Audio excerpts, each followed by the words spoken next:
I will never forget the look on her face. Here was a mother grasping for hope, searching for some sort of comfort. She was coming to me asking for my opinion as a pastor on a matter. Her adult child, who had grown up in church, who had prayed a prayer when he was a little kid and had even been baptized, was now rejecting the things of faith. He was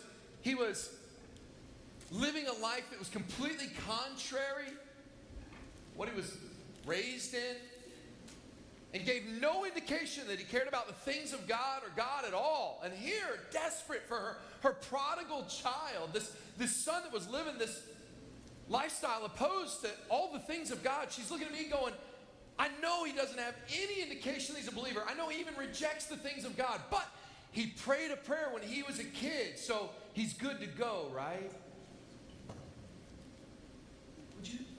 What do I tell her?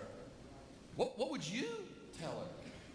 I mean, is that what it means? I mean, he had faith, and we're saved by faith, not works. So, right? Is that what faith is? What if you struggle with the flip side of this, right? What if, like countless young people I meet, the flip side, their life reflects the love of God. They love their Lord, and you can see it. It's written all over them. They're doing good deeds. But they're coming from a place of an overflow of love, and you can just tell they love God. But some evangelist told them if they can't pinpoint the exact moment that they were saved, they probably should doubt their salvation. They might not be saved. What? I mean, is that what it is? Is that what faith is? That moment or praying a prayer or something like that? If so, do we not have any works? I mean, I know the Bible teaches that we're not saved by works. There's nothing you can do before you're saved that's going to earn God's approval. There's no good deed you can do to somehow get leverage on God and make Him love you. But are works completely unimportant after we're saved? What's the relationship between faith and work? Thankfully, we're not the first Christians to wrestle with these all-important questions. Turn with me to James chapter 2, and we're going to start in verse 14. He's wrestling with these very topics. Turn to James chapter 2, verse 14, and while you're turning there, the verse will also be up here on the screen. Let me set the context for you. This passage we're going to look at today is the theological climax of James's plea for a pure religion, the kind of religion that vindicates itself in action. So far in James chapter 1 and the first part of chapter 2, he's talked about how real Christians should demonstrate their faith by caring for the poor, the widow, the orphan, bridling their tongue, right? Taming the tongue, keeping themselves unstained from the world, and not showing favoritism. In other words, these are warnings that people who are Christians should do good works, good deeds. And he knows, James knows, the objection that someone will raise. Now remember, this letter was written to Jewish Christians, and there's a high likelihood that many of these Jewish Christians have read the letters of another early church teacher. They've read the letters of the Apostle Paul. Now those of you who know your Bibles are about to be rewarded here for your good Bible knowledge. You'll know that the Apostle Paul preaches over and over again. He hammers home this message that you were not saved by your works. In other words, God doesn't look down and say, okay, if you score high enough on the righteousness test, I'll save you. So work really hard and you can earn your salvation. Just the opposite. We're saved by grace through faith. In other words, salvation is a gift that comes from God, and we receive it by trusting, by having faith. So there's no amount of good works a person can do to make them right with God. All that's true, and James knows all that. He also knows, as Paul did, that some people are going to hear that and they're going to misunderstand it. They're going to say, so we don't have to worry about works at all? So we don't have to do any good deeds? I mean, since we're saved by faith, in other words, if just believing in God or praying a prayer or saying a confession is enough, then it doesn't matter what we do, right? James does not dispute the power of faith to justify or save. What he wants to get across in this passage, what I want you to look for as we read these verses, is the true nature of faith. What James is against is a false faith. He's against a counterfeit faith. say it this way: a faith that is nothing more than a verbal profession is not true faith at all. A faith that's nothing more than a verbal profession is not true faith at all. So let's watch how he unpacks this. Verse 14. What good is it, my brothers, if someone says he has faith but does not have works? Can that faith save him? Here we've got a person who says the right thing. They profess they have faith, but their life is devoid of the kind of works James has been talking about. James says, what good is that? Can that quote unquote faith, you want to call that faith? Can that faith, is that a faith that can save? By the way, this verse, this is how we know James is speaking to people who at least claim to be Christians. And in fact, most scholars believe that James's audience would have read the Apostle Paul. And it's because only somebody who's familiar with the doctrine of Paul, someone who's familiar with justification by faith, would even ask this question. Does that make sense? Like you have to have heard of this thing by salvation by faith, or you don't even ask that question. If I said, let me ask you a question. If a person claims to be a Muslim, but they don't pray 5 times a day, they don't care about giving alms to the poor, they don't care about fasting during Ramadan, they don't care about the pilgrimage, they don't care about saying that Allah is one, God is one and Muhammad's his prophet, they don't care about any of that stuff, is that person a Muslim? You'd say, absolutely not. If they don't do any of these things, they can't in any way consider themselves a Muslim, right? I mean, it's what you do. Religion is what you do.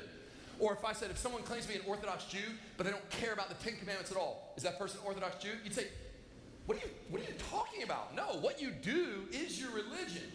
Only somebody who's heard the Apostle Paul would even think to ask this question, would think to say, well, I've got faith, but no works. Am I still good to go? Am I a Christian? Right? It's only somebody who's even heard of justification by faith, not works, would even think to ask this question. So back to this question. Can that quote-unquote faith save a person? In other words, somebody who says, I have faith, but there's no good works that spring from that faith, can that quote-unquote faith save somebody? Well, is it good for anything? Let's put it to the test.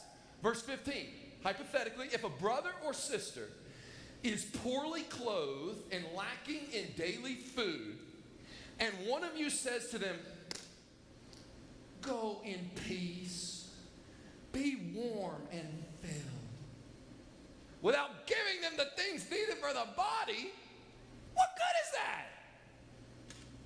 All you've done is given them this little formulaic saying, but you haven't actually helped them. They need clothing, they need food, and you've told them, go in peace, be warm and filled. What are you doing? Imagine I start a school with one purpose. It's to train people to care for the poor, the homeless, the needy, right? And it's a 4-year program. And for 4 years, every day I train people to say this phrase, go in peace, be warm and filled. And I train them to say it over and over. In fact, I make them go, as part of their training, they have to go and recruit other people and bring them to my school. And I have to get as many people as possible to say this phrase, go in peace, be warm and filled. And I have to get them to memorize it, right? Over and over. It's not easy. Go in peace, be warm and filled. And then they have to go out there and they meet with the homeless. And when they get there with the homeless, they have to say this phrase, go in peace, be warm and filled. And then they have to get some of the homeless people to start saying it to other people. That's when we really experience growth. Is that a good school? No, you would say that's a lousy school. In fact, it's not only lousy, it's kind of scary, because you've trained a bunch of people to think that saying a magical phrase makes them somehow good at caring for the poor. You say, it's not wrong to say that phrase. There's nothing wrong with that phrase, as long as there's actual action that goes with it. As long as that phrase is coming out of a heart that actually wants to do something, there's nothing wrong with that. But just training people to say a magical phrase is not the point. Exactly.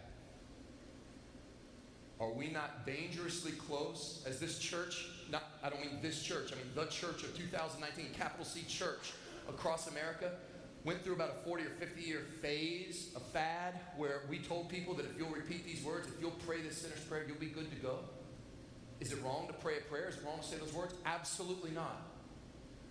But you see the potential for error if all we do is train people to parrot back some words with no life change.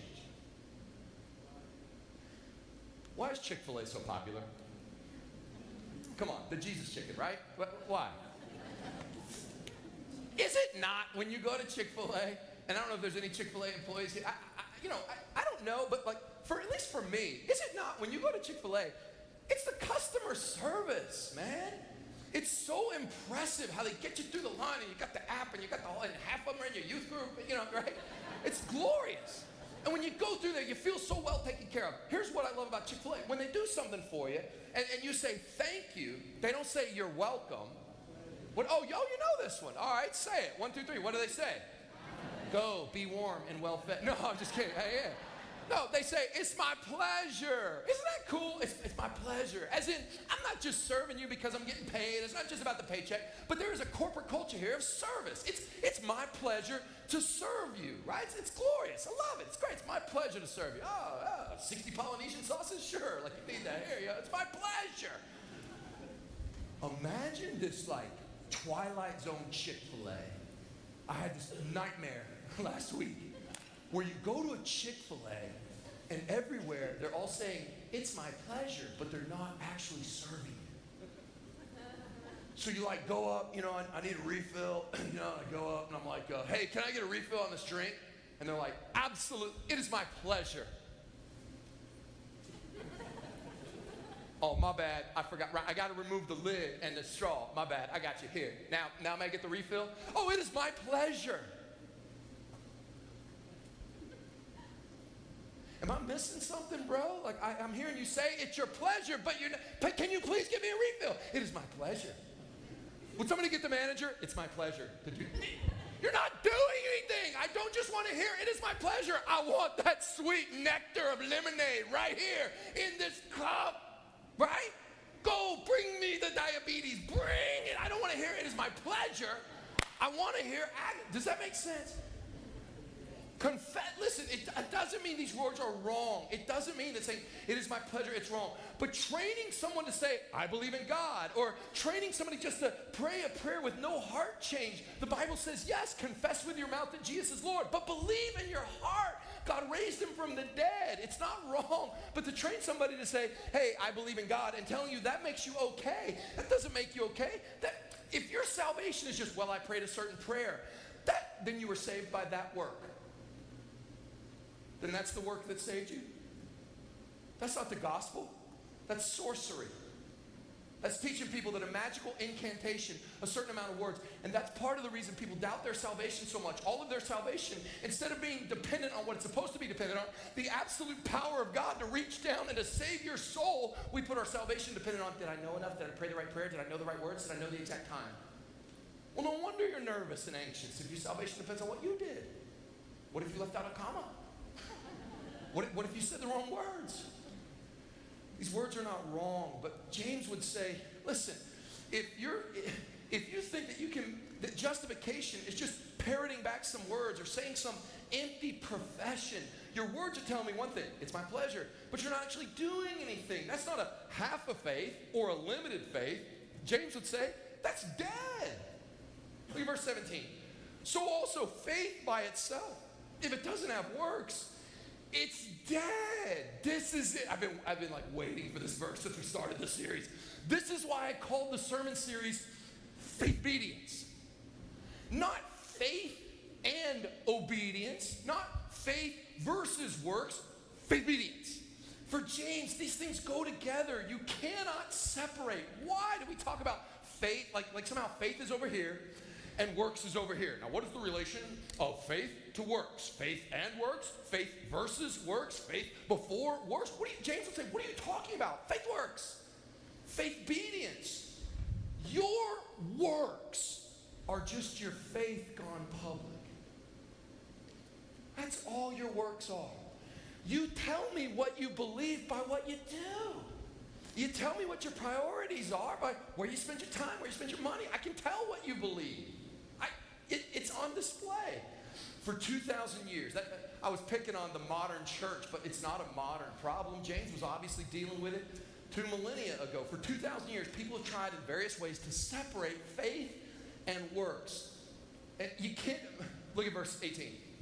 But someone will say, now look, you got your faith, okay, and I have works. Maybe, James imagines some imaginary objector coming to him saying, maybe it's like spiritual gifts. Some people are given this gift. Other people over here are given this gift. Maybe it's like natural talents. Some of you are really good at this. Some of you are really good at this. So maybe God gives some people faith, and over here he gives other people works. You know, maybe you can kind of separate it like that. James replies, no, you cannot separate faith and works. If you think you can separate faith and works, show me. Show me. Seriously, show me. Show me faith apart from works. How would you do it? You can't. Look at what he says. Show me your faith apart from works. You can't. It can't be done. You cannot separate. Now, I tell you what you can do. How about this? I'll show you my faith by my works. Now that you can do. We've got to quit separating these two concepts.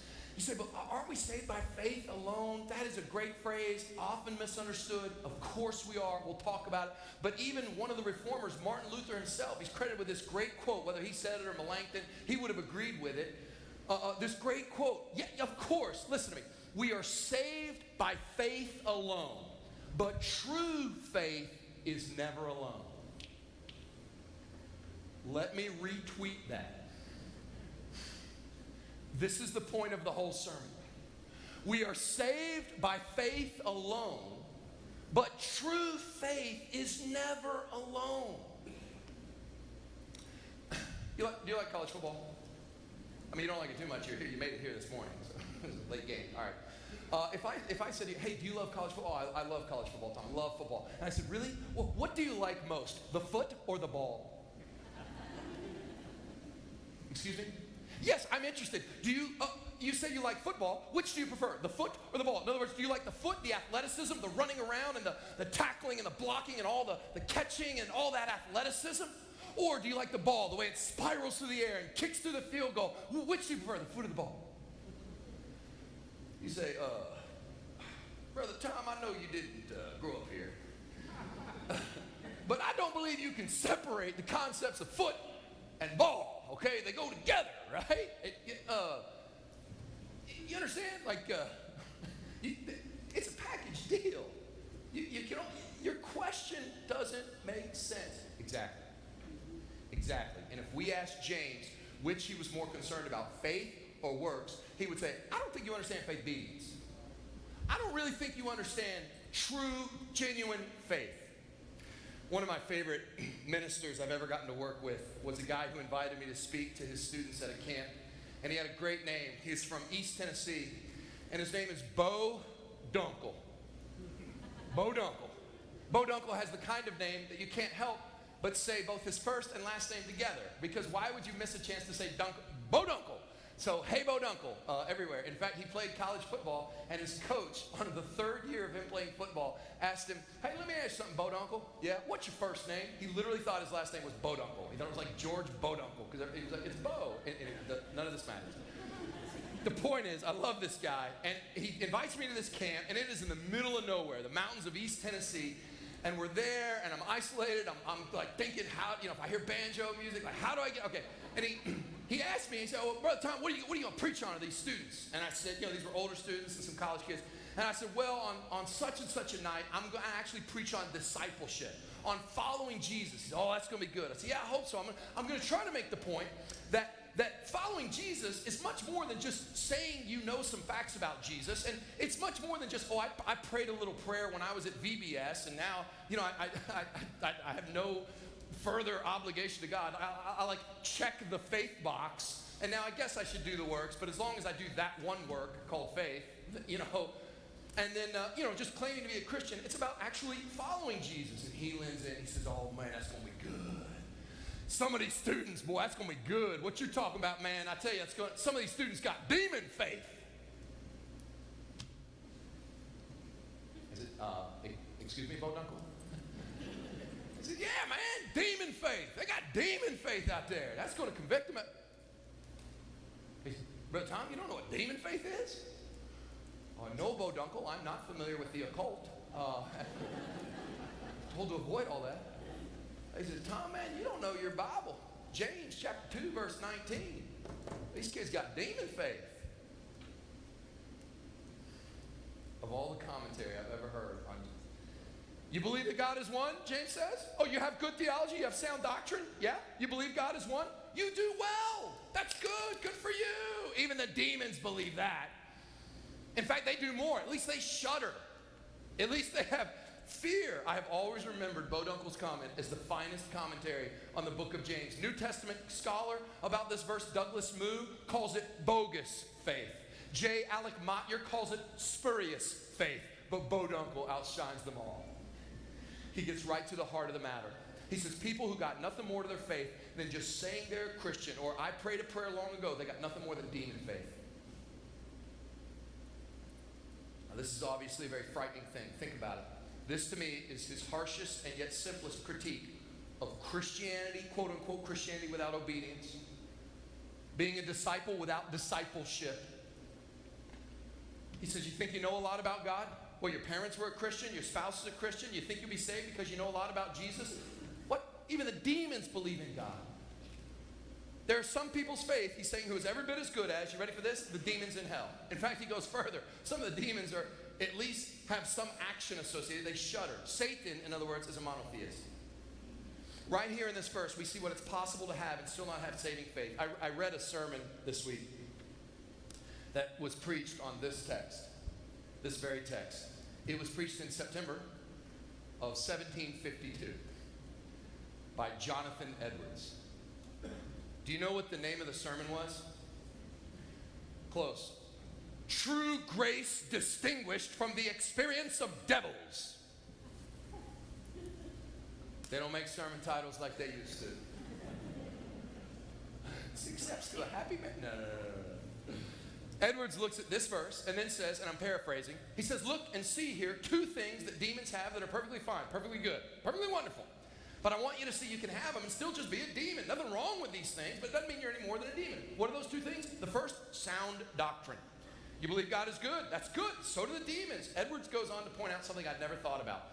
You know, the demons, of course, are fallen angels. Jonathan Edwards says, remember, the demons actually know more than you do. The demons have been to absolutely the greatest seminary in the universe. They've been to the finest divinity school in the universe. They've been in the heaven of heavens.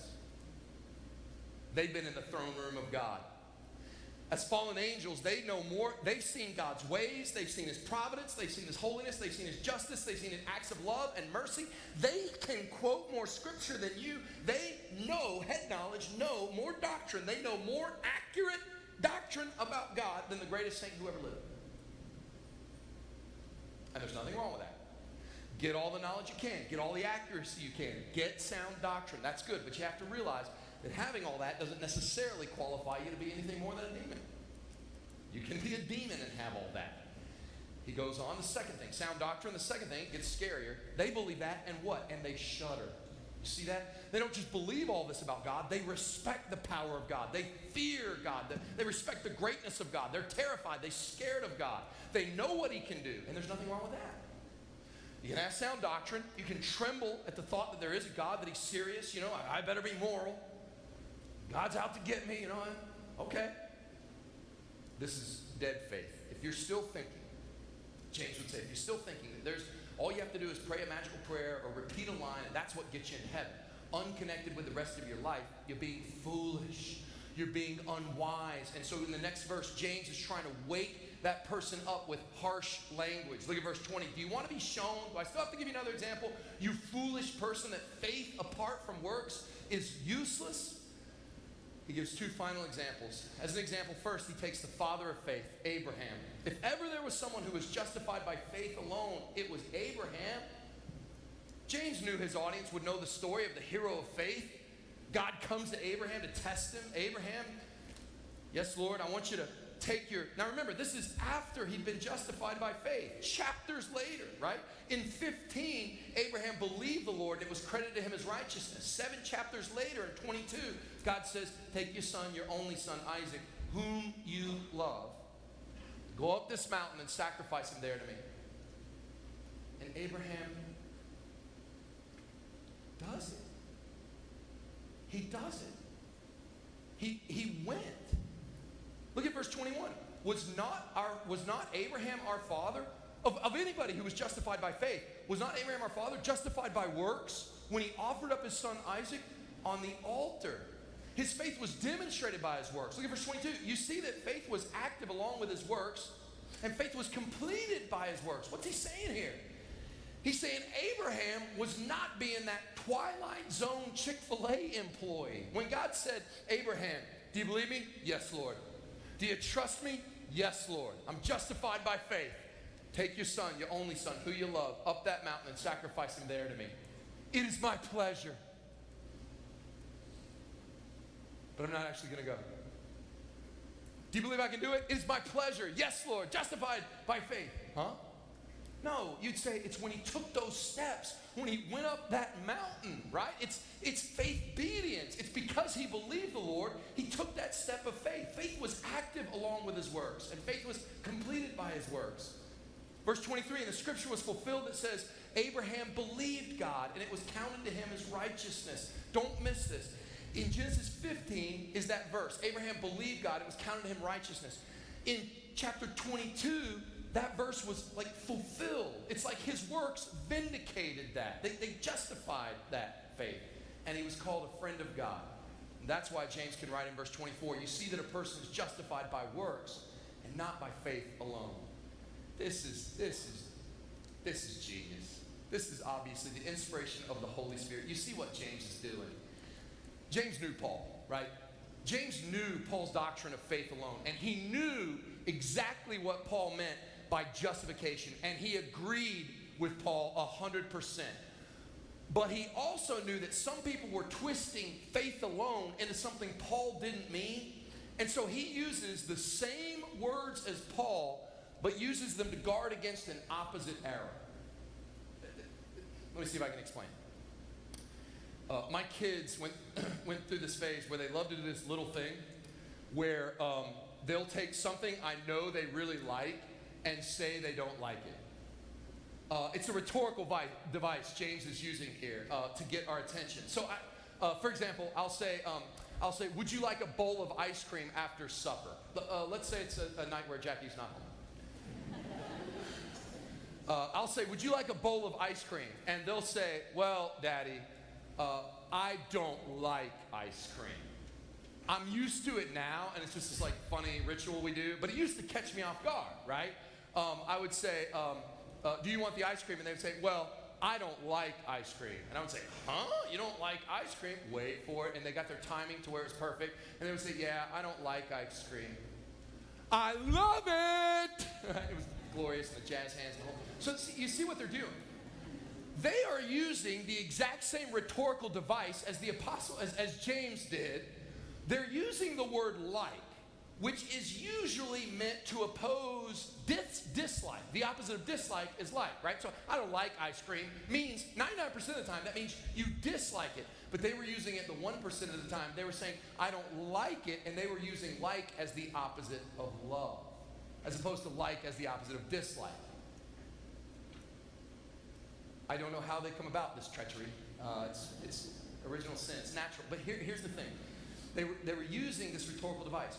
Paul uses the word justified when he uses it to mean make right, to be declared right. So if you justify something, let's say you have a debt, when you pay that debt, you are justified. You've justified yourself. You've made yourself right in the eyes of your creditor. But the word justified can also mean, both then and now, to prove yourself right. For example, if you come up to me and say a contentious statement, let's say, the best college football player is blah, blah, blah, whatever, and you had an opinion about that, and I said to you, now, whoa, justify that statement. I'm not saying make it true. What am I saying? I'm saying demonstrate to me that that's true. Justify that statement. Prove that it's true. Give me some evidence that that's true. I'm not saying make it be true. I'm saying prove that it's true. When Paul says we're justified by faith, he's saying we cannot be made right with God except through the merits of Jesus Christ. We can't make ourselves right, so he paid a debt we could never pay, and he has justified us. We are justified by his work, and therefore we've been made right. When James says justified by works, he means it's our works that demonstrate, that prove, that justify that we've been made right with God. The nature of genuine faith is that it's never alone. It is inseparable from good works. I'll say it again. We're saved by faith alone. But true faith is never alone. We're saved by faith alone, but true faith is never alone. Your works are just your faith made public. It's just your faith gone public. You will always, always, always act according to what you believe. Why would you not be generous with your money? Why am I not generous as I should be with my money? I'll tell you why. The only reason is I'm not generous with my money because I may say I trust my good shepherd to provide for me. But no, my real faith is made public by my works. When I hoard my money, what I really believe is you might not take care of me. And therefore my works are just my faith made public. Why would I tell a lie? You say that you'll guard my reputation, but I don't know if I can believe you, so I'm going to manipulate my reputation in the sight of others and hedge the truth just a little bit. Why? Because I don't know if I can trust you. Why would I take revenge? You say vengeance is mine, but I don't know if I can trust you to dole out justice, so I'm going to take vengeance because I don't know if I can trust you. Your faith made public. That's all works are. Every time. The last example is in verse 25. In the same way, was not also Rahab the prostitute justified by works when she received the messengers and sent them out by another way? Abraham, the ultimate insider. Rahab, the prostitute, an ultimate outsider. If you know your Bible history, you know God led the children of Israel out of Egypt and into the promised land and sent some spies into the promised land and said, what are we up against? They come into the first major walled city that had to be dealt with, and that was Jericho. And as the spies were in there, they find out some spies are there. And Rahab, the one who wasn't even part of the story, a pagan, she'd heard about all that Yahweh God had done. And so she protected the spies. She hid them. She sent them out a different way, right? At great personal cost, at great risk, because she trusted in the God of Israel more than she trusted the authorities of Jericho. At great personal risk, she cared for the needs of the people of God. That's what her faith led her to do, because she believed God. Her works were just her faith gone public. She had faithbedience. Verse 26, for as the body apart from the spirit is dead, so also faith apart from works is dead. Listen, we're saved by faith alone, but true faith is never alone. That really was a meaningful sermon that I read this week by Edwards. You know, it was like an hour and a half long. I'm saying. The demons, Jonathan Edwards says, have a strong sense of the awesomeness of God, the providence of God. They know the wisdom of God, and they fear the judgment of God. They know crime doesn't pay. They know they'll face judgment. They're terrified. So what is it that the demons don't have that a child of God has? Edwards says it's one thing. They know about the awesomeness of God. They know about the providence of God. They know about the wisdom of God. They fear the judgment of God. They know He's holy. He says the one thing they don't get, they don't know the beauty of God. They see everything in Christ, but His beauty, His amiableness, His divine loveliness. They don't love Him. They don't see that the blood of Christ is so precious that it's worthy to be accepted as compensation for the greatest of sins. That's what James is driving at. Faith without works is dead. Did you notice the two reactions? Did you notice the demon's reaction to God is to shudder? Abraham's reaction to God is to be counted as a friend of God, to be embraced. Do you run from God? Do you shudder? Or do you run to Him? Here's why this is so important. If you think the application of this sermon is, well then, this sermon has convicted me, I better go out this week and do a bunch of good works, you've missed the point. The application is not go out there and do a bunch of good works. The application here is get on your face and behold the beauty of God. Behold the love of God for us. You say faith without works is dead. So what needs to be reinvigorated is not my works. It's my faith. Beholding the beauty of God. It's no accident He used Rahab and Abraham. Rahab, the ultimate outsider who risked everything to protect the children of God. Jesus, who was the ultimate insider, gave up everything to protect the children of God. And you know the story of Abraham, right? He was called to take his son, his only son, the son he loved, up that mountain. And at the last minute, just as Abraham was about to plunge the knife into the sacrifice of Isaac, at the last minute, the angel of the Lord stops him.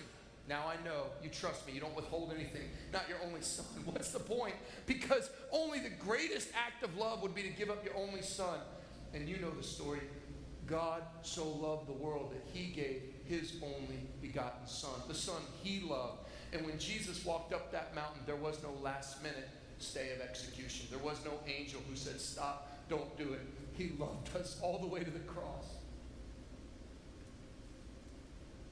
It's one thing to do good works because you're shuddering like a demon. It's one thing to do good deeds because you think God's going to get you. It's one thing to think, well, I better love my enemy this week, or God's going to get me. I better serve my neighbor, and in this way maybe justify myself by my works. I better teach this class, or God's going to get me. I better feed the homeless, or God's going to get, he's out to get me. I better feed the poor. It is another thing altogether to say, look at the beauty of God. I love him. How can I not serve him? How can I not? I want to love my enemy this week. Why? Because God is so beautiful. When I was an enemy to God, he loved me. I want to serve my neighbor because Christ served me. I want to teach that class because he taught me. It's one thing to tithe because you think, well, if I don't give my money to the church, God's going to get me. It's another thing to say, he has overflowed my life with blessing. How can I not be a generous person? How can I not feed the poor or go on a mission trip? If you're just doing this stuff because God's out to get you, that's demon faith. That's shuddering. But the child of God says he's beautiful. And I love him. And I just want to be with him. That's something else. You know what that is? That right there is faith. That's faithbedience. Let's pray. God, grant to us a fresh love for you. God, grant to us a proper understanding of how our works or our faith gone public. God, grant to us a deeper knowledge of you, a love for you, so that our works are simply the overflow of how much we love you. That our faith will be on display, not just to be on display, it'll be on display because we can't hide it. To a world that needs love, to these poor and needy people are not hypothetical, they're here. And I pray that we would be so touched by the gospel, we'd be so in love with you, we'd be so enamored with your goodness that we realize we were poorly clothed and we were hungry and you served us. And that love would splash out onto this world that we might have faithbedience.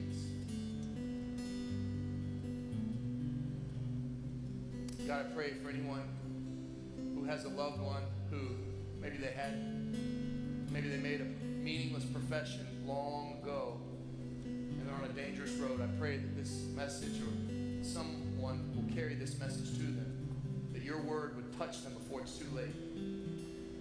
And I pray for anyone who struggles with doubt and anxiety over their salvation. They love you, they see your beauty, they're following you.